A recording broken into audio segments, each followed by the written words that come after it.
इस साल 8 जुलाई के आखिरी हफ्ते वतन वापसी के लिए तैयार, पासपोर्ट जारी कर दिया गया। पाकिस्तान जाने का फैसला नवाज शरीफ के कहने पर किया। शहबाज शरीफ की रजामंदी भी शामिल। बतौर सेनेटर हल्फ उठाऊंगा, वजीर खजाना बनाने का फैसला पार्टी करेगी।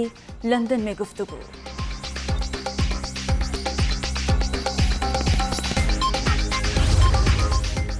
जिलहज का चांद नजर नहीं आया। ईद उल अजहा इतवार 10 जुलाई को होगी।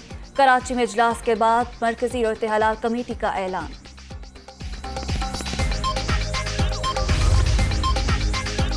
और सऊदी अरब में जिलहज का चांद नजर आ गया। ईद उल अजहा हफ्ता 9 जुलाई को होगी। हज का रुकन आज़म वकूफ़े अरफा जुम्मा 8 जुलाई को अदा किया जाएगा।